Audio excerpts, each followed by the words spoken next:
गंगटोक के बारे में बात करने जा रहे हैं। दोस्तों आज की वीडियो में हम जानेंगे कि हमको गंगटोक को कैसे एक्सप्लोर करना है। अगर आप हनीमून ट्रिप बना रहे हैं तो गंगटोक को कैसे एक्सप्लोर करें जिससे आपको जाने के लिए काफी सहूलियत मिले और साथ ही साथ हम कम कॉस्ट में पूरे गंगटोक को हम घूम ले।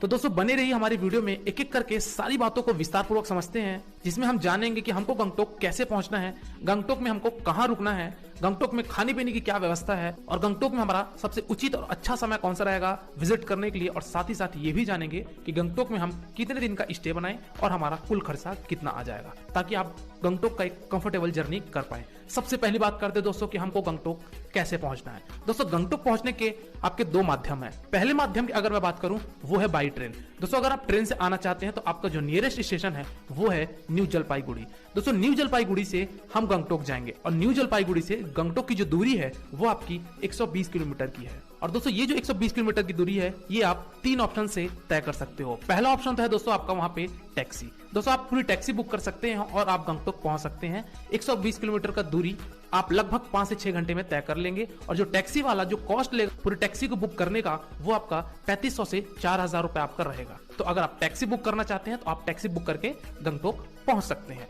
दूसरा ऑप्शन है दोस्तों वहां पे आपके पास शेयरिंग टैक्सी, यानी कि आप शेयरिंग में भी जा सकते हैं जो कि 350 रुपए पर पर्सन लेता है और आपको वो गंगटोक पहुंचा देगा। और तीसरा ऑप्शन है दोस्तों आपके पास बस का। दोस्तों रेलवे स्टेशन से यानी कि न्यू जलपाईगुड़ी से 3 किलोमीटर की दूरी पे बना हुआ है सिलीगुड़ी का बस स्टैंड। दोस्तों वहां सिलीगुड़ी के बस स्टैंड जाइए, वहां पे आप गंगटोक जाने वाली बस में बैठिए। बस वाला आपका 90 रुपए पर पर्सन चार्ज लेगा और वो आपको 5 से 6 घंटे में गंगटोक पहुंचा देगा, यानी कि 120 किलोमीटर दूरी तय करने के लिए आपको 5 से 6 घंटा लग जाएगा। पहला माध्यम तो था दोस्तों आपका बाई ट्रेन का। दूसरा माध्यम है दोस्तों वो है आपका फ्लाइट का, यानी कि अगर आप फ्लाइट से आना चाहते हैं तो आपका जो नियरेस्ट एयरपोर्ट है दोस्तों वो है आपका बागडोगरा। दोस्तों बागडोगरा से जो गंगटोक की दूरी है वो 125 किलोमीटर की है, यानी कि लगभग आपका इक्वल पड़ जाता है। चाहे आप ट्रेन से आइए चाहे आप फ्लाइट से आइए, आपको दोनों की दूरी 120 से 125 किलोमीटर के आसपास पड़ जाती है। तो दोस्तों बागडोगरा से जो गंगटोक की जो दूरी है 125 किलोमीटर, ये आपको तय करनी पड़ेगी दो ऑप्शन के द्वारा, यानी कि या तो आप शेयरिंग टैक्सी ले सकते हैं। शेयरिंग टैक्सी में आपको 400 रुपीज देना पड़ेगा पर पर्सन का और आपको वो गंगटोक पहुंचा देगा। और दूसरा ऑप्शन है दोस्तों वहां पे पूरी टैक्सी आप बुक कर सकते हैं। दोस्तों अगर आप पूरी टैक्सी बुक करते हैं तो वो आपको 4000 के आसपास आपको लग जाएगा और आप गंगटोक जा सकते हैं। तो दोस्तों ये था हमारा कि हम गंगटोक कैसे पहुंचे। अब हम गंगटोक पहुंच चुके हैं और हमारा सबसे बड़ा प्रश्न आता है कि हम अब गंगटोक में रुके कहां। दोस्तों गंगटोक में ही हमारा है सबसे मेन प्लेस, यानी कि एमजी रोड, जिसको एमजी मार्ग भी कहा जाता है। चलिए पॉइंट टू पॉइंट बात करते हैं कि सबसे पहले हमको होटल वहां कहां मिलेगा। दोस्तों एमजी रोड में आपके ढेर सारे होटल बने हुए हैं जो कि आपका 800 रुपए से लेके आपका 5000 6000 रुपए तक का आपको कॉस्ट देखने को मिल जाएगा। तो अगर आपका बजट एक कॉम्प्रिहेंसिव है तो मैं ये रिकमेंड करूंगा कि आप 1000 से 1500 वाले होटल में रुक जाइए, जो कि एक मॉडरेट रेट भी है और आपको वहां की फैसिलिटी भी ठीक ठाक मिल जाएगी। अगर आप कपल्स हैं तो भी आपको इसी रेंज में ढेर सारे होटल देखने को मिल जाएंगे और ये रेट जो है ये आपका नॉमिनल रेट है। तो आप एमजी रोड के आसपास किसी भी होटल में रुक सकते हैं। दोस्तों कौन से होटल में रुकना चाहिए, कौन सा बेस्ट होटल है, इसकी यहाँ पे मैं डिटेलिंग नहीं कर रहा हूँ। आप मेरे इंस्टाग्राम पे डायरेक्ट विजिट करके कोई भी क्वेरी होगी तो आप वहां मेरे से पूछ सकते हैं। चलिए दोस्तों दूसरी बात कर लेते हैं कि हमको गंगटोक में खाने पीने की क्या व्यवस्था है। दोस्तों गंगटोक में खाने पीने के वहां पे भी आपके बहुत सारे ऑप्शन है, यानी कि अगर आप नॉर्थ इंडियन फूड चाहते हैं, साउथ इंडियन फूड चाहते हैं, अगर आप वेज नॉन वेज जो भी आपको चाहिए, गंगटोक में हर प्रकार के आपको फूड अवेलेबल है। तो आप गंगटोक में लंच डिनर कर सकते हैं। अगर यहाँ पे मैं कॉस्ट की बात करूं दोस्तों तो अगर आप थाली सिस्टम लेते हैं तो आपको 120 से 150 200 तक आपको थाली देखने को मिल जाएगी। तो आप खाने पीने की व्यवस्था इस प्रकार कर सकते हैं। चलिए दोस्तों आगे बात करते हैं कि हमको गंगटोक जाने के लिए सबसे बेस्ट समय कौन सा रहेगा जिससे हमारा बजट भी कम हो और हमको ज्यादा भीड़ भी ना मिले। दोस्तों अगर मैं बात करूं कि सबसे ज्यादा जो भीड़ होती है गंगटोक में वो होती है समर में, क्योंकि समर में वेकेशन लगते हैं और काफी पैमाने पे, तो वहां पे सारी चीजों के रेट हाई हो जाते हैं। चाहे आप टैक्सी लीजिए, चाहे आप होटल लीजिए, चाहे आप खाने पीने की बात कीजिए, हर प्रकार की आपको रेट ज्यादा मिलेगी। तो जो बेस्ट समय है दोस्तों वो है आपका सितंबर से लेके फरवरी तक, यानी कि ये जो टाइम पीरियड है इस टाइम पीरियड में आप जाइए, आपका रेट भी नॉमिनल मिलेगा और साथ ही साथ आप भीड़ भाड़ भी आपको ज्यादा देखने को नहीं मिलेगी और आप वहां के रोड में जाम से भी बच पाएंगे। चलिए दोस्तों अगली बात करते हैं कि हमको गंगटोक में कहां घूमना चाहिए और कितने दिन का स्टे बनाना चाहिए। दोस्तों गंगटोक में सबसे पहले तो आप ये जान लीजिए कि आपको 6 दिन लेकर चलना पड़ेगा। अगर आप पूरे गंगटोक को कवर करना चाहते हैं तो आपको वहां पे 6 दिन लग जाएंगे घूमने के लिए और आपको एक से एक दृश्य देखने को मिलेगा जो कि काफी लाजवाब रहेगा। दोस्तों यहाँ पे आपको घूमना 5 दिन है, लेकिन जो 6वां दिन रहेगा दोस्तों वहां से हम रिटर्न लेंगे, इसलिए एक दिन मैंने यहाँ पे भी ऐड किया हुआ है। एक एक करके बात करते हैं कि हमको यहाँ पे पहले दिन से लेके 6वें दिन तक कहाँ कहाँ घूमना है, और साथ ही साथ ये भी बताते चलूंगा कि कौन सी स्थान को आपको पहले कवर करना है और कौन से स्थान को आपको बाद में कवर करना, ताकि आपका जो रूट रहे वो रूट भी आपका एक सीक्वेंस के आधार पर रहे। अदरवाइज अगर आप कोई ऐसा रूट चुन लेते हैं तो आपको उल्टा सीधा रूट के कारण आपका टाइम वेस्ट भी ज्यादा होगा और आपके कॉस्ट भी ज्यादा होंगे। तो मैं रूट भी साथ साथ में बताता चलूंगा। पहला दिन की बात करूं यानी कि डे 1 की अगर मैं बात करूं तो आपको घूमना है गंगटोक का लोकल साइट सीइंग, यानी कि गंगटोक के आसपास आपको ढेर सारे प्लेसेस मिलेंगे। उन प्लेसेस में आप विजिट करिए। कौन कौन से प्लेसेस हैं और हमको किस तरीके से जाना है। दोस्तों वहां पे ही गंगटोक में यानी कि एमजी मार्ग में जहां आप रुके हुए हैं वहां पे आपको ढेर सारे टैक्सी वाले मिलेंगे और ढेर सारे एजेंट मिलेंगे। वहां पे आप जाइए और उन लोग 2000 से 2500 रुपए आपका कॉस्ट लेंगे पूरी टैक्सी बुक करने का। आप टैक्सी बुक कर लीजिए और आपको वो 7 प्लेस में घुमा के वापस आपको एमजी मार्ग में छोड़ देंगे। दोस्तों डे 1 में आपका गंगटोक का लोकल साइट सीइंग हो जाएगा। कौन कौन से 7 प्लेस है दोस्तों, तो उसका मैं नाम बता देता हूं। तो वो है दोस्तों आपका बनझाकरी वाटरफॉल। दोस्तों बनझाकरी वाटरफॉल जाइए, वहां का दृश्य काफी अच्छा है। आप गंगटोक आए हैं तो आप फोटोशूट डेफिनेटली करिएगा, क्योंकि हर स्थान में आपको एक अद्भुत और एक शानदार नजारा देखने को मिलेगा। तो फोटोशूट आप जरूर करिएगा, फोटोग्राफी करिएगा, ताकि गंगटोक की मेमोरी आपके साथ हमेशा बनी रहे। दूसरे प्लेस की बात करते हैं दोस्तों, वो है आपका 7 सिस्टर वाटरफॉल। दोस्तों यहाँ पे 7 सिस्टर इसलिए कहा गया कि यहाँ पे जो वाटरफॉल है वो 7 धाराओं में बहती है, इसलिए यहाँ पे 7 सिस्टर वाटरफॉल कहा गया है। अगर आप मानसून के समय पे आते हैं दोस्तों तो आपका इस वाटरफॉल का फ्लो काफी ज्यादा देखने को मिलेगा, जो कि एक शानदार नजारा आपको यहाँ मिलेगा। तो सेकंड प्लेस आपका ये रहा। तीसरे स्थान की अगर मैं बात करूं दोस्तों, वो है आपका रोमटेक मॉनेस्ट्री। दोस्तों यहाँ पे बुद्धिस्ट मॉनेस्ट्री है, जो कि आपको यहाँ का नजारा और यहाँ का पीसफुल लगेगा और काफी आपको अद्भुत नजारा देखने को मिलेगा। तो आप रोमटेक मॉनेस्ट्री में भी विजिट करिए। चौथे स्थान की बात करते हैं दोस्तों, वो है आपका गणेश टोक। दोस्तों यहाँ पे गणेश जी का मंदिर है, तो यहाँ भी जाके भी आप कुछ समय दीजिए, दर्शन कीजिए। और अगले स्थान के बढ़ते हैं, यानी कि 5वां स्थान है दोस्तों आपका तोशी व्यू पॉइंट। दोस्तों यहाँ पे एक व्यू पॉइंट है, यानी कि जो कि आपको कंचनजंगा माउंटेन का नजारा देखने को मिलेगा, तो आप तोशी व्यू पॉइंट भी घूमेंगे। 6वां स्थान है दोस्तों आपका हनुमान टोक। हनुमान टोक में दोस्तों आपको हनुमान जी की मंदिर मिलेगी। यहाँ से भी आपको कंचनजंगा का नजारा और वहाँ पे गंगटोक शहर का नजारा काफी शानदार देखने को मिलेगा। तो आप हनुमान टोक जाके हनुमान जी के दर्शन करिए, गंगटोक शहर का आप नजारा वहां से देख सकते हैं। 7वें स्थान की बात करते हैं दोस्तों, वो है आपका रोप वे के द्वारा हमको गंगटोक शहर घूमना। दोस्तों वहां पे रोप वे चलती है और रोप वे से आप गंगटोक शहर का लुत्फ उठा सकते हैं। काफी बेहद नजारा देखने को मिलेगा। वहाँ की ब्यूटी, उस शहर की क्लीनिनेस आपको रोप वे से जब आप सैर करेंगे तो आपको काफी शानदार लगेगा। तो आप रोप वे जरूर जाइएगा। यहाँ पे अगर मैं कॉस्ट की बात करूँ दोस्तों तो 110 रुपए पर पर्सन लिया जाता है। तो आप रोप वे से वहाँ की व्यू का भी आप आनंद ले सकते हैं। तो दोस्तों ये तो था हमारा डे 1 का पूरा प्लान। अब बात करते हैं कि हमको डे 2 से लेके डे 6 तक हमको अब क्या क्या करनी है। दोस्तों ये सब बताने से पहले मैं आपको एक मैप पे ले जाना चाहूंगा, ताकि आपको गंगटोक का एक मैप क्लियर हो जाए कि हमको गंगटोक से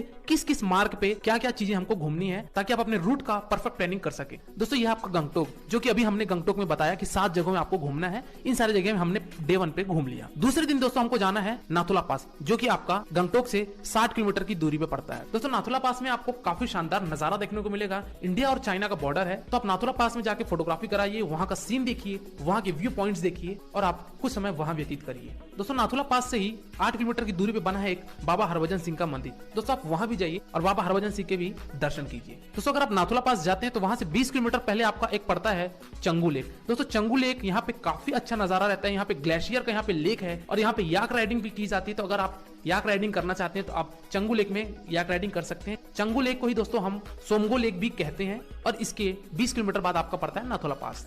दोस्तों ये नाथुला पास जाने के लिए आपको एक परमिट निकलवानी पड़ती है। आप जिस भी टैक्सी से जाते हैं तो परमिट आपको नहीं निकलवानी है दोस्तों। आप जो भी टैक्सी करेंगे, टैक्सी वाला आपका जो भी फेयर बताएगा, यानी कि 3000 से 4000 रुपए में गाड़ी जाती है नाथुला पास के लिए, तो उसी फेयर में वो आपका पास का भी टिकट ऐड कर देता है। तो दोस्तों डे 2 में आपको घूमना है चंगू लेक और नाथुला पास और बाबा हरभजन सिंह का मंदिर का दर्शन करना है।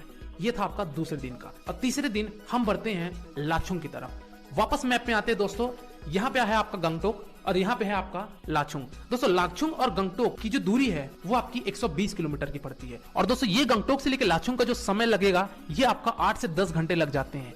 दोस्तों यहाँ पे क्वेश्चन ये आया होगा कि 120 किलोमीटर की दूरी तय करने के लिए हमको इतना ज्यादा समय क्यों लग रहा है। इसका कारण ये दोस्तों कि गंगटोक से लाचुंग जब जाएंगे तो आपको ढेर सारे वाटरफॉल देखने को मिलेंगे, ढेर सारे आपको वहां पे ब्यूटी, ढेर सारे वहां पे ब्रिजेस, ढेर सारे आपको वहां पे साइट सीइंग देखने को मिलेंगे। तो दोस्तों आप सारी जगहों को एक्सप्लोर करते हुए लाचुंग पहुंचिए। तो तीसरा दिन दोस्तों आपको लाचुंग पहुंचने में ही लग जाएगा, क्योंकि आप ऑन द वे रहेंगे और आप जगह जगह प्लेसेस आप घूमते जाएंगे। आपको काफी वाटरफॉल का नजारा देखने को मिलेगा। आप सिक्किम के ट्रेडिशनल फूड का स्वाद ले सकते हैं, वहां के कल्चर को देख सकते हैं और सारी ब्यूटीज को देखते हुए हम लाचुंग पहुंचेंगे। इसलिए हमारा तीसरा दिन जो रहेगा वो लाचुंग पहुंचने में ही खपत हो जाएगा। दोस्तों गंगटोक और लाचुंग के बीच में एक पड़ता है हमारा चुंगथान। दोस्तों गंगटोक से जो चुंगथान की दूरी है वो 100 किलोमीटर की है। दोस्तों चुंगथान में भी आप थोड़ा सा स्टे करिएगा क्योंकि यहाँ पे डैम बना हुआ है और यहाँ का जो नजारा है वो बेहद खूबसूरत है। तो आप चुंगथान में रुक के डैम का भी सीन देख सकते हैं और कुछ समय यहाँ भी व्यतीत कर सकते हैं। तो दोस्तों हम चुंगथान होते हुए लाचुंग पहुंचेंगे और लाचुंग में अपना स्टे बनाएंगे। दोस्तों ये चुंगथान का नाम अपने माइंड में रखिए। अभी मैं आगे और बताता हूं कि चुंगथान का नाम याद रखने के लिए आपको मैंने क्यों बोला। चलिए दोस्तों हम लाचुंग पहुंच चुके हैं और लाचुंग में आपको करना है डे 3 में स्टे, यानी कि तीसरे दिन हम गंगटोक से निकलकर लाचुंग जो पहुंचे थे तब तक हमको शाम हो जाएगा और हम उस दिन स्टे करेंगे क्योंकि हम थक चुके हैं। और वहां का अगर मैं होटल की बात करूं तो वहां की भी होटल आपको 1500 से 2000 रुपए में मिल जाएंगे। खाने पीने का भी अगर कॉस्ट बात करूं तो वही कॉस्ट है जो कि गंगटोक में हमने थाली सिस्टम ली थी, वही कॉस्ट आपको यहाँ भी मिल जाएंगे। दोस्तों लाचुंग हमने डे 3 बिता दिया, बढ़ते हैं डे 4 की तरफ। दोस्तों डे 4 में आपको अर्ली मॉर्निंग फ्रेश होकर हमको निकलना है युमथांग की तरफ। दोस्तों युमथांग लाचुंग से 50 किलोमीटर की दूरी पे पड़ता है और दोस्तों युमथांग में जो फेमस है वो है वहाँ की वैली, वहाँ का नेचर, वहाँ की ब्यूटी आपको काफी ज्यादा शानदार देखने को मिलेगी। वहाँ ढेर सारे फ्लावर हैं जो कि एक बेहद नजारा रहता है फोटोग्राफी के लिए, तो बेस्ट प्लेस है युमथांग। दोस्तों आप लाचुंग से जब निकलेंगे युमथांग के लिए तो आप लाचुंग में ही स्नो सूट ले लीजिए, रेंट पे वहाँ पे मिलती है जो कि आपका 200 रुपए रहता है और उसमें आपको दिया जाता है स्नो सूट दिया जाता है, हैंड ग्लव्स दिया जाता है और आपका बूट दिया जाता है। दोस्तों युमथांग में आप कुछ समय देने के बाद हमको गंगटोक का सबसे महत्वपूर्ण, सबसे इंपॉर्टेंट और सबसे स्वर्ग प्राप्ति वाला फीलिंग यानी कि काफी शानदार फीलिंग रहेगी, तो वो है आपका 0 पॉइंट। दोस्तों युमथांग से 30 किलोमीटर और आगे आपको जाना है 0 पॉइंट पे। 0 पॉइंट यानी कि वहां पे स्नो का भवंडर, अगर आप जो भी एक्टिविटीज करना चाहते हैं आपको 0 पॉइंट पे देखने को मिल जाएंगी। 0 पॉइंट में हैवी स्नो रहती है इसलिए आपको यहाँ पे गमबूट लेने की आवश्यकता है और स्नो सूट पहनना जरूरी है। तो आप 0 पॉइंट जाइए जो कि युमथांग से 30 किलोमीटर है। 0 पॉइंट पे भी आप कुछ समय व्यतीत करिए, वहां पे आप एंजॉय करिए और वापस लाचुंग आ जाइए। डे 4 हमारा यही था कि हमने युमथांग घूमा और हमने 0 पॉइंट घूमा और हम वापस लाचुंग आ गए और लाचुंग में हमने अगेन स्टे किया। 5वें दिन दोस्तों हम बढ़ते हैं लाचेन होते हुए गुरु डोंगमार की तरफ। वापस मैप में लेके चलता हूं दोस्तों। हमारा था दोस्तों ये लाचुंग और हमको जाना है लाचेन। दोस्तों ये चाइना बॉर्डर पे बसा है इसलिए यहाँ के नाम भी थोड़े से चाइनीज जैसे हमको लग रहे हैं, लाचुंग, लाचेन, चुंगथान। एनीवे तो हमको जाना है लाचेन और लाचेन हमको जो जाना है दोस्तों वो हमको पहले आना पड़ेगा चुंगथान और चुंगथान से होते हुए हमको जाना पड़ेगा लाचेन। दोस्तों चुंगथान से जो लाचेन की दूरी है वो आपका 60 किलोमीटर पड़ता है। दोस्तों लाचेन में जो व्यू पॉइंट है यानी कि उसको कहा जाता है सिंगिक व्यू पॉइंट, उस व्यू पॉइंट से आपको कंचनजंगा माउंटेन का, बर्फ की ग्लेशियर से आपको कंचनजंगा पर्वत ढका हुआ मिलेगा। वहाँ का नजारा काफी शानदार रहता है, आपको वहाँ पे वाटरफॉल भी ढेर सारे देखने को मिलेंगे लाचेन में। चलिए दोस्तों लाचेन से हमको निकलना है 30 किलोमीटर और आगे यानी कि गुरु डोंगमार। दोस्तों गुरु डोंगमार हमको जो जाना है वो इसलिए जाना है कि यहाँ का जो गुरु डोंगमार लेक है वो काफी ज्यादा प्रसिद्ध है, जो कि विश्व का सबसे हाईएस्ट लेक है जिसका एल्टीट्यूड 5430 मीटर की है। तो आप गुरु डोंगमार जरूर जाइएगा। तो दोस्तों ये 5 दिन तो थे आपके सारे घूमने के और हम 6वें दिन वापस गंगटोक की तरफ रवानगी लेंगे क्योंकि हमको एक दिन तो लग ही जाएगा पूरे गंगटोक को वापस आने में, क्योंकि जो गुरु डोंगमार से जो गंगटोक की जो दूरी है वो आपकी लगभग 200 किलोमीटर पड़ जाती है। तो अल्टीमेटली आपका ट्रैवल बहुत ज्यादा हो जाएगा, इसलिए 6वां दिन आप गंगटोक में बिताइए और फिर गंगटोक से हम वापस अपने अपने शहर के लिए रवानगी ले लेंगे। तो दोस्तों ये था पूरे गंगटोक का हमारा टूरिस्ट प्लेसेस। अब बात करते हैं कि हमारा ये साधन क्या रहेगा इन सारे जगहों को घूमने के लिए। दोस्तों आप गंगटोक से ही आप एक टैक्सी हायर कर लीजिए, एक कार हायर कर लीजिए और आप लाचुंग घूमिए, युमथांग घूमिए, 0 पॉइंट घूमिए और वापस हम लाचेन होते हुए गुरु डोंगमार घूमकर वापस हम गंगटोक पहुंचेंगे। दोस्तों ये पैकेज आप करवा लीजिए और किसी भी ट्रैवल एजेंट से, जो कि आपको काफी सहूलियत मिलेगी क्योंकि वहाँ पे जो भी आप ट्रैवल एजेंट से सारी चीजें बुक कराएंगे तो वहाँ पे आपको होटल भी दिया जाएगा, वहाँ का ब्रेकफास्ट, वहाँ का डिनर सब इंक्लूड रहता है उसमें। तो आप एक पैकेज करा लीजिए। अदरवाइज अगर आप टैक्सी चेंज करके करेंगे तो आपको थोड़ा सा प्रॉब्लम भी होगा और ज्यादा कॉस्ट भी कम नहीं होता है, इसलिए आप एक पैकेज करवा लीजिए ताकि आप टेंशन फ्री होके घूमे। चलिए दोस्तों आगे बात करते हैं कि यहाँ पे अगर इन सारी जगहों को घूमने के लिए यानी कि 6 दिन अगर हम सिक्किम में बिताते हैं यानी कि गंगटोक में बिताते हैं तो हमारा कुल खर्चा कितना हो जाएगा। दोस्तों यहाँ पे अगर मैं पर पर्सन की बात करूँ दोस्तों वो आपका 10,000 रुपए लगभग आपका पड़ जाएगा, जो कि आपका पहले दिन की यात्रा से लेकर 6वें दिन